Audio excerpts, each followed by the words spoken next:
He was a mercy unto the universe. Peace and blessings be on Al-Mustafa. So he began this perfect man. Assalamu alaikum, peace be upon you, and welcome to Hadith Principles. This program is like a class in which we teach the manner of studying the Hadith of the Prophet Muhammad, peace and blessings be upon him. We have with us our brothers Ayman from the United States, Ilyas, also from the good old USA, and Brother Muhammad from the beautiful country of Egypt. Welcome, brothers. Wow. Good to be here. Inshallah, this will be useful and beneficial for all of us. In our last episode, we were talking about the initial stage of the study of Hadith, which was basically the first Islamic century. And the Sahaba in that time memorized the Hadith and were very diligent in learning and teaching orally as well as in written form. And because of their special environment and their diligence, their strong faith, and their commitment, as well as the oral traditions of Arabia, it was an ideal environment for the preservation of Hadith in that first century. Also, we mentioned, for example, in the last episode that some of the Sahaba wrote Hadith, and we actually have those documents in modern collections of Hadith, or the Hadith collections that we have today, Bukhari, Muslim, and the other famous collections. Some of the times the entire document is found in one book. For example, we mentioned last episode about Abdullah bin Amr, and that the Prophet commanded him, ordered him to write the Hadith, and anything that he heard from the Prophet, he wrote. And he actually passed that down to his grandson, Ammar ibn Shu'aib, and that is, very much of it is found in Sahih al-Bukhari, as well as in other sources of the Hadith of the Prophet, peace and blessings be upon him. Later, after that century, we come to stage 2. In the end of the first century, the Sahaba were passing away, and the elder of the Tabi'in, the second generation, the second and third centuries, the generation of really the elder and younger of the Tabi'in, as well as the third generation of Islam, that is called the stage of the completion of the preservation or memorization of the Holy Quran. They're totally different situation in that second stage than what we saw in the lifetime of the Prophet Muhammad and the early companions, the Sahaba, in the first century. First of all, Islam was no longer a unity. Now it was a division. Muslims were divided into different sects and groups. Now, an interesting thing is that even though Islam was divided in the first century, yet all of the sects and divisions accepted that there was such a thing as the Hadith, and there was the Sunnah, and that it was authoritative. There was no group that said, no, we don't follow the Hadith at that time. That wasn't a belief of any of the sects that arose at that time. That's something that came very much later. But what did happen is that different people would sometimes cite Hadith to defend their group or their particular group's belief or practice, and sometimes irreputable people would forge Hadith or claim statements that they had heard and confuse those statements that they had heard from people, confuse them with a Hadith. And so it was no longer the same situation.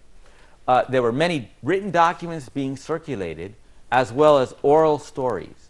And a lot of the people who heard them didn't know, of course, none of them knew the Prophet Muhammad, peace be upon him, and met him in his lifetime. And some of them knew the Sahaba in their lifetimes, and some of them did not. And therefore, there was a lot of possibility of confusion about the Hadith. And so at this stage, writing down the collections of Hadith and organizing all of the Hadith of the Prophet became very important. And so Umar ibn Abdul Aziz was one of the great leaders of the Muslim Ummah during this stage. And he was a leader from Bani Umayyah, from Quraysh. He was a leader of the Muslim world, and he was a very pious and knowledgeable person himself. And so he realized this danger of chaos, that people are falsely attributing things to the Prophet Muhammad. So he wrote to all the different provinces or areas of the Islamic world, asking them to document whatever hadiths they had in those locations. And so many of the scholars at that time, like Zuhri and Abu Bakr, Abdul Rahman, and others, answered the call of Umar ibn Abdulaziz, writing the hadiths in their areas that the scholars knew, who had met the Sahaba and had conveyed the hadiths from the Sahaba and from the leading scholars of hadith among the second generation, the Tabi'in. So in this collection, in this century, hadiths were collected in many works. But these works are kind of general works of the hadith. And so there are works that are called Jami', which are very comprehensive works that were written down and published. That means they were written and copied. Back then, you didn't publish a book, you didn't print it. You had other people copy those books, and they would send those copies all over, and then people there would copy those down also. And so many collections of hadith were written down. Some of them were written from written documents written by the Sahaba, and others were the students, the Sahaba would teach their students, and their students would write down the hadith. And so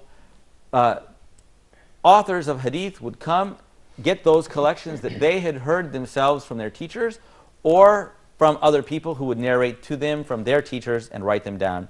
So famous collections were the Jami' of Mu'ammar ibn Rashid, Sufyan al-Thawri, one of the famous scholars, Sufyan ibn Uyayna, as well as the Musnaf of Abdul Razak and Hamad ibn Salama. All of them wrote the hadiths of the Prophet and published them in their lifetime. And the most famous work from that time, Muwatta of Imam Malik ibn Anas, who lived in Medina, who narrated the hadith, and his book was the most famous and widely published book in that era. It was famous all over the world in his lifetime. If he was alive today, he would have been a multimillionaire because he would have gotten the royalties of all those books. But in fact, he didn't get any penny out of those books. But Allah reward him a great reward for what he did. Also in this period, people started to criticize people who were narrating hadith which were not authentic. And this is a special discipline in Islam we're going to talk about in later episodes. Ulama heard people saying the hadith, and they said, where did you get that hadith? And they said, he said, I got it from so-and-so. Well, I learned from him so-and-so too. And you obviously don't remember it correctly. And so they would find somebody had faulty memory, or somebody who actually made up things, or they didn't know where they heard it. And so they started to collect this information and say, we know that some people are qualified to narrate the hadith of the Prophet Muhammad, other people are not qualified, and this is why they're not qualified to narrate the hadiths. So at that time it became very important to critically examine the hadith. So they became the first naqad, or critics of hadith. So they didn't just believe everything that was said, oh, the Prophet Muhammad said or did this. They investigated carefully. We as Muslims should follow in this custom, and we should investigate things. We should research things. We shouldn't just repeat what we hear and accept it in an uncritical way.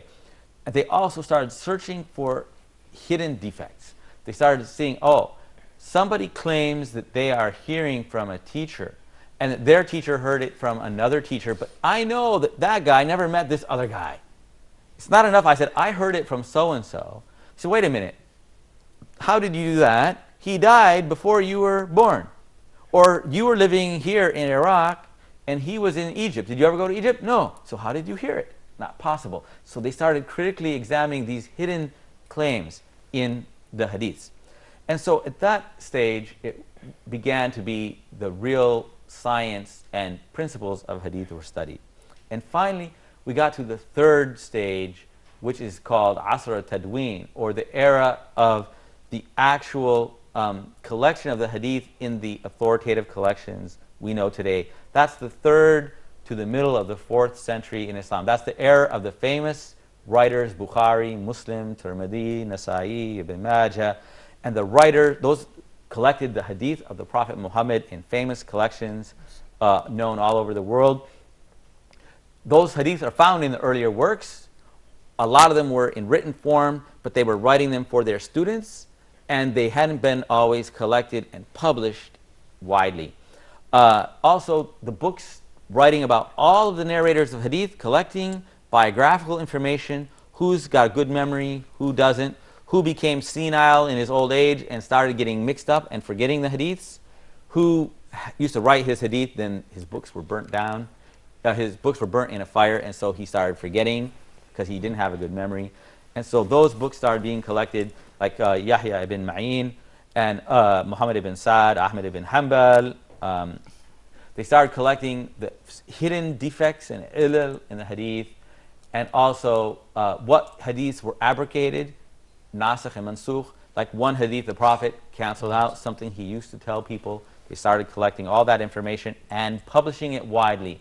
And so those books were written and published in hundreds or maybe thousands of copies made in the lifetimes of their authors. And so these scholars would not allow anybody to speak about the hadith who was not an authoritative scholar. And so the 3rd stage was really the stage of the scientific examination of the hadith. We're going to go to a break, and we'll be back shortly, inshallah. Assalamu alaikum wa rahmatullah. Muhammad is the last and final prophet of Allah.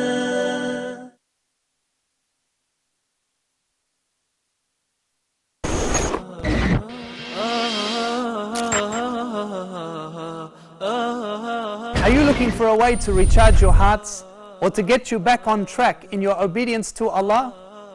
Or maybe you're looking for a program to remind you of your duties to Allah subhanahu wa ta'ala. Here on Living Hearts, we'll be working together as a nation, helping each other to remain firm in the path of Allah subhanahu wa ta'ala. Every Saturday, live on Huda TV, you will have a chance to learn your deen and at the same time listen to real life stories that will make your heart shake. Every believer needs a place to turn, and inshallah we can all turn to Living Hearts.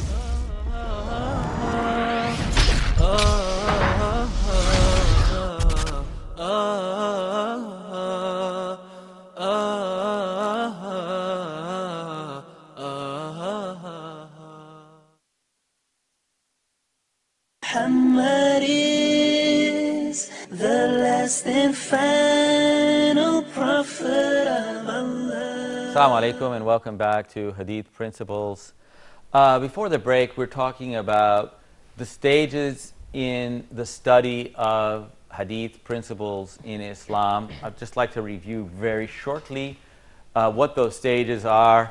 First of all, who can remind me what the first stage was? Stage of the companions. Yeah, the stage of the companions, the Sahaba. What was the time frame of that? Anybody remember? 100 years. Pardon? About 100 years. Yeah, the first century, first Islamic century of the Hijrah. So then the second stage Was the Stage of the Tabi'in. yes, and it was a stage. What period? Second generation. Second century to the beginning, the first part of the 3rd century, and this was the completion of the collection of the Hadith. And the 3rd level is the Tadween. In that era, the most famous works of Hadith were published widely in that era. But that was the 3rd to the 4th century. So the famous collections, the famous ones. Who can tell me some famous collections real fast?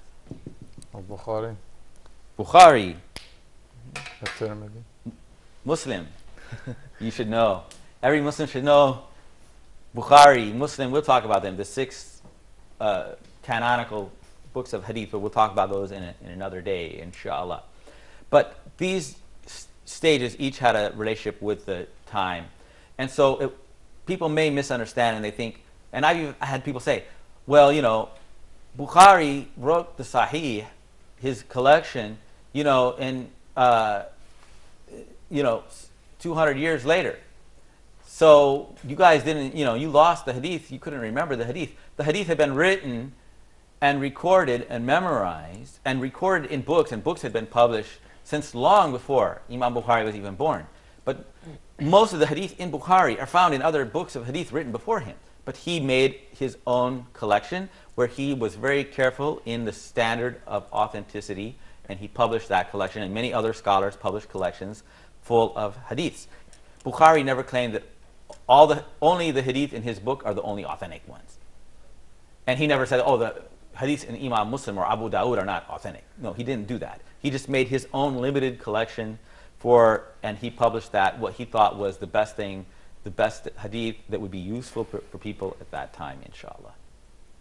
I have a question. Yes. We talked a little bit before about the qualifications of, accepting a hadith and stuff, and I remember there was a story about, I think it was Imam al-Bukhari, where he traveled a long distance to get a hadith from a man, and he saw that the man, I think he lied to his, or he was tricking one of his animals, I think it was a horse, something, and Yes. then he didn't take the hadith from, so sometimes I guess the scholars wouldn't take a hadith from someone if they saw that maybe there was some dishonesty or some kind of something in their character. Yeah.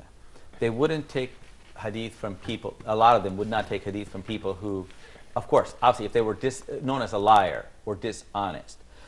If they were known to be very honest and scrupulous in the hadith, but they had some things they disagreed about, sometimes they would take those hadiths. And so some of the imams, like Imam Malik, wouldn't take from anybody who was from Shia.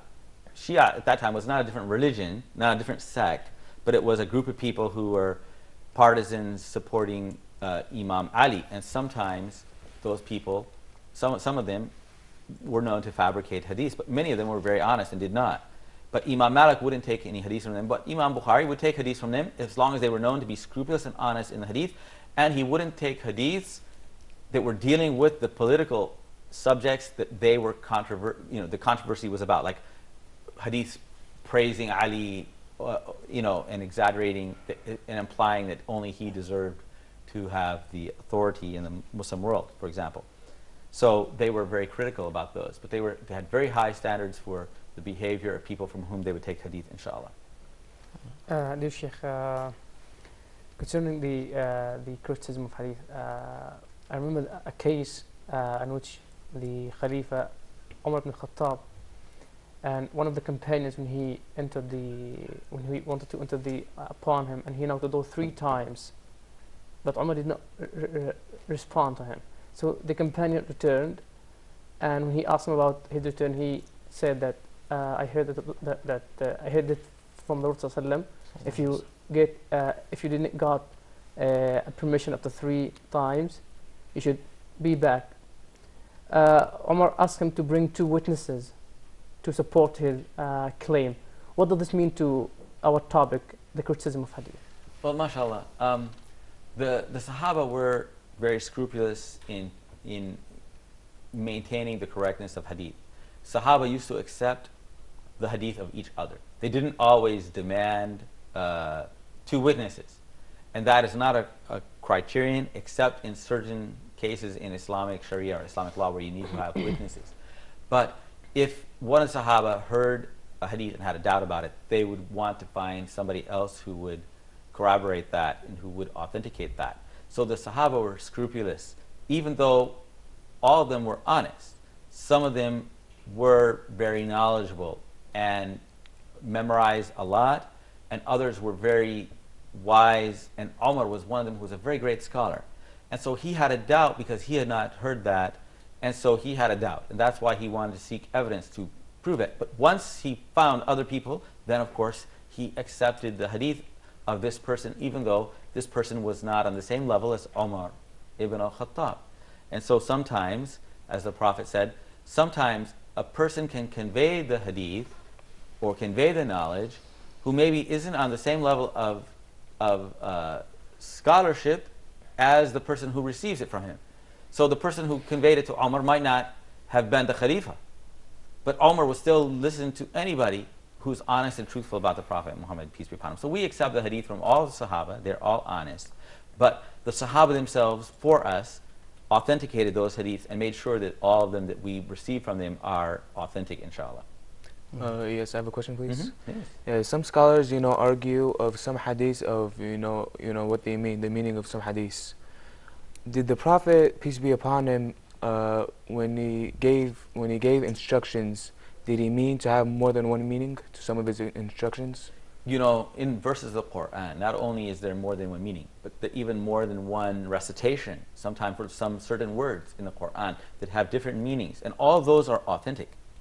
In the hadith, the words that are in authentic hadith, that are authentic in their word and meaning, all of them are correct. Sometimes, some things, there were different stages. So in Islam, some laws were implemented later. And so at a previous stage, they weren't implemented. And that's what the knowledge, which is called the nasikh mansukh, abrogation. While other times, it appears to be contradictions. That might be because he was talking to a particular person about a particular situation, and it didn't apply to someone else. And somebody may have conveyed that hadith and not understood the situation. So it's part of the Islamic knowledge to know the context of whatever is said.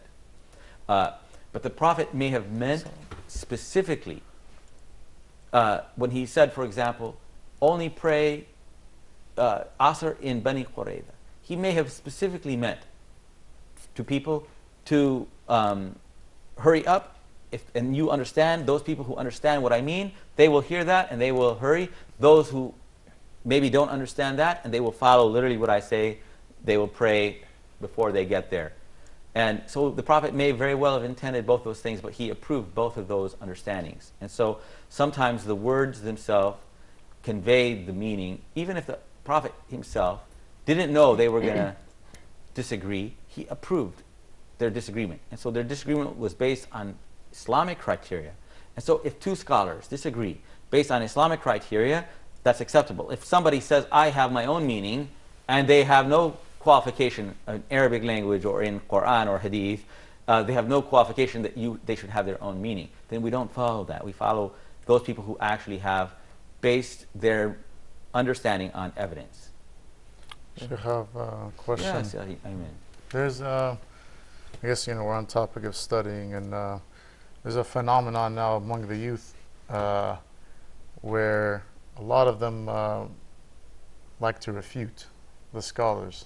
And they just get a little bit of knowledge and maybe study for a year or something, and then what kind of advice do you have for them? They'll maybe say on a book, oh, this scholar had da'if hadith and stuff. Unfortunately, mashallah, astaghfirullah.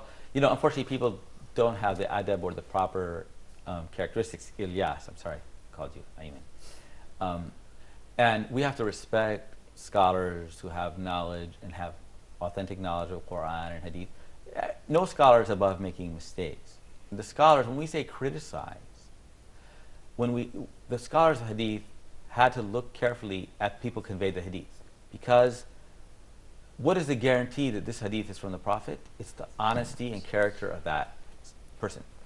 Now, scholars in other fields, like a scholar today in Hadith, the Hadith authenticity does not depend on that scholar. Even a person who is not perfect in their Islam and may have some mistakes, I can check out what they say by looking at other sources. So I can show respect. Criticizing doesn't mean that they have to be above, but we have to respect them. And so when we see people, they say, for example, don't take from so-and-so, so-and-so. That's because they disagreed with their opinion about some politics. Don't take from them. Oh, this person criticized some event in modern times, political event. So they're telling people, don't take from them. No, you have to take. Some of those people are the ones who have the authentic knowledge. And so in Islam, we take from our scholars and we check authenticity of things whenever we're able, and we verify them. And so every scholar should have sources, and you should be able to verify them. But we don't reject them because they're not perfect and they may have made some mistake in some aspect. But we still respect them and we treat them with reverence as conveyors of the knowledge that was revealed by Allah and the Prophet Muhammad, peace and blessings be upon them. This knowledge is deen. It is part of our faith. We're careful how we receive this knowledge, inshallah. May Allah Almighty preserve and protect our faith through the study of the Quran and the Hadith of the Prophet Muhammad, peace and blessings be upon him. May Allah Almighty bless all of you. Assalamu alaikum wa rahmatullahi wa barakatuh.